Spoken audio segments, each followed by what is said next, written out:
नमस्कार दोस्तों। ओह यार, ये क्या कर दिया मोदी जी ने। 68,000 करोड़ का लोन जिसमें मेहुल चौकसी, नीरव मोदी और माल्या का नाम आता है, सबका पैसा माफ कर दिया। ये क्या कर दिया रे बाबा, ऐसा नहीं करने का था।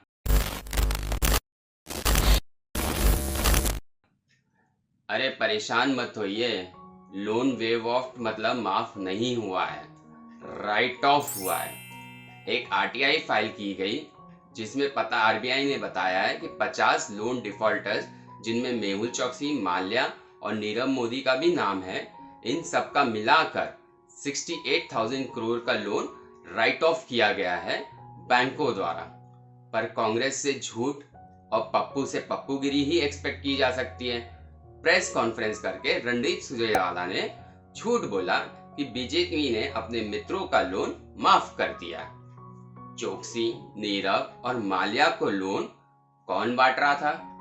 कांग्रेस। और दोस्त वो किसके हैं? बीजेपी के। एक बच्चा भी ये बात सुने ना तो उसकी हंसी ना रुके। 2014 से आरबीआई ने अपना स्टैंड बदला टुवर्ड्स एनपीएस। पहले होता क्या था कि लोन का इंस्टॉलमेंट नहीं भी आता था तो बैंक उनको एसेट्स लिखती थी अपनी बुक्स में, again and again and again. इसको एवरग्रीनिंग ऑफ लोन्स कहते हैं। फिर 2014 में मोदी सरकार आई जिसने कहा कि ऐसा नहीं चल सकता और प्रॉब्लम को रिकॉग्नाइज करना बहुत जरूरी है। एनपीएस क्लासिफाई करना होगा और फिर बैंक्स को अपने प्रॉफिट का एक हिस्सा इस एनपीएस के लॉस को बैलेंस करने के लिए यूज करना होगा, क्योंकि ये जो एनपीएस है वो ये अमाउंट है जिसके वापस आने के चांसेस बहुत कम होते हैं। फिर इनको right of from balance sheet किया जाता है, क्योंकि बैलेंस शीट में इस एनपीए के लॉस को ऑलरेडी कंपेंसेट कर दिया जाता है कुछ शेयरिंग करके। ऐसा नहीं है कि ये एनपीएस को बिल्कुल वसूला नहीं जा सकता, उसके बारे में भी बताऊंगा आगे। पर अभी बैंक्स एज्यूम करके चलते हैं कि ये अमाउंट आएगा नहीं, इसीलिए इसको बैलेंस शीट से अलग कर दिया जाता है, मतलब राइट ऑफ कर दिया जाता है। और राइट ऑफ का मतलब कतई वेव ऑफ नहीं होता है। I repeat, right of is not wave of. अब राइट ऑफ का क्या किया जाता है, ये क्वेश्चन आ रहा होगा आपके दिमाग में। तो बहुत सिंपल सी बात है, मोदी सरकार ने इंसॉल्वेंसी एंड बैंक्रप्सी लॉ लाया जिसके through in right of loans की वसूली होती है थ्रू आईबीसी प्रोसीडिंग्स। और कांग्रेस यहाँ राइट ऑफ को वेव्ड ऑफ बोलकर झूठ बोल रही है। कोई नई बात नहीं है, ये काम कांग्रेस ने पिछले 5 साल तक किया ही किया गया। 2008 से 2009 के बाद लार्ज कॉर्पोरेट हाउसेस को लोन चाहिए होता था, जैसे माल्या, किंगफिशर, तो उन्हें लोन दिलाने के लिए कांग्रेस के फाइनेंस मिनिस्टर कॉल करके बैंक्स को बोलते थे कि लोन दे दो। ये थी उस समय की फोन बैंकिंग। जैसे 2011 में पीएम वाज मोर कंसर्न कि कैसे किंगफिशर एयरलाइंस को बचाया जाए और यहाँ हमारी एयर इंडिया डूब रही थी। रघुराम राजन ने खुद कहा था कि बहुत सारा एनपीएस बनने का फोन बैंकिंग ही सबसे बड़ा कारण रहा है।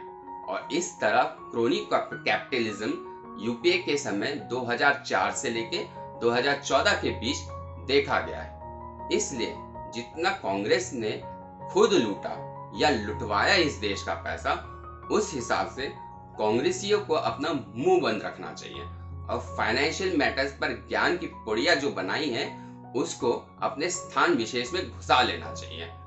तो ये तीनों को आईबीसी प्रोसीडिंग्स के अंडर बीजेपी लाई, फ्यूजिटिव लॉज बीजेपी ने बनाया और तीनों मेहुल चौकसी, नीरव मोदी और विजय माल्या को फ्यूजिटिव डिक्लेयर किया।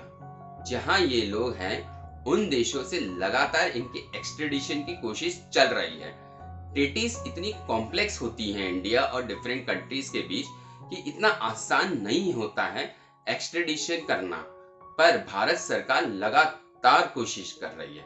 विजय माल्या ने पैसा लौटाने की बात की है, God knows who is stopping him.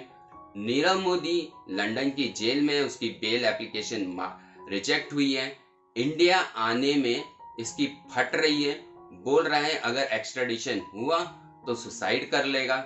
Nirmala Sitharaman जी ने भी सीरीज ऑफ ट्वीट्स कर करके राहुल गांधी को जवाब दिया है, जहां right of is not waived of बताया है, फोन बैंकिंग वाला पॉइंट रखा है और देश को बताया है कि यूपीए 2 के टाइम बैंक्स ने 1.45 ट्रिलियन लोन राइट ऑफ किया था।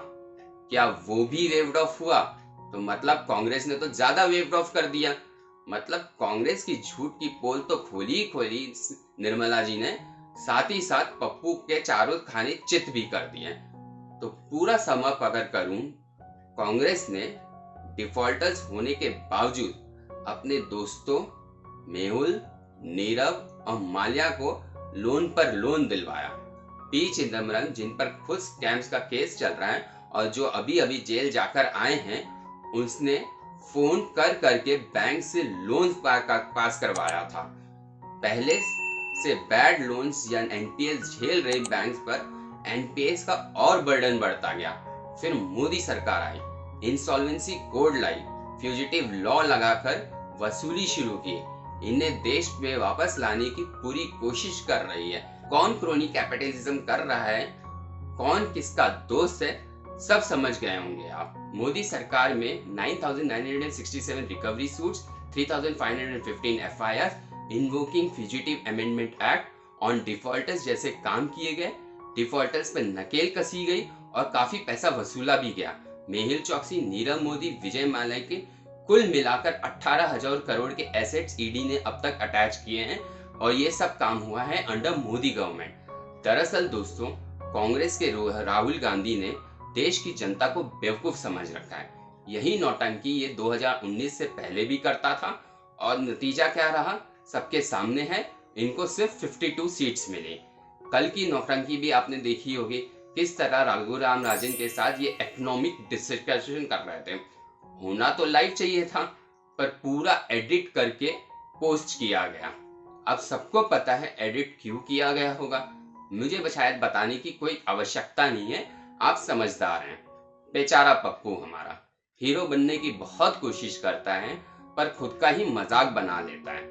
अरे जिसे एनसीसी क्या है नहीं पता, जिसे विश्वेश्वराय प्रोनाउंस करना नहीं आता, जिसका इलेक्शंस हारने का सबसे बड़ा रिकॉर्ड रहा हो इस देश में, वो देश को फाइनेंस पर स्ट्रेटेजिक ज्ञान दे रहा है।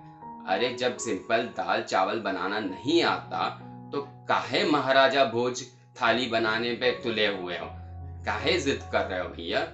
तो आपको अब तक समझ गया होगा कि right of is not waived of. इसलिए इस वीडियो को ज्यादा से ज्यादा लोगों में शेयर करिए ताकि लोगों तक भी ये सच्चाई पहुंचे, क्योंकि बहुत सारे लोग ऐसे हैं जिनको अभी भी ये लगता है कि राइट ऑफ का मतलब वेव्ड ऑफ है, और वो क्योंकि कांग्रेस झूठ बोल रही है। लाइक करिए, कमेंट करिए और स्वस्थ रहिए।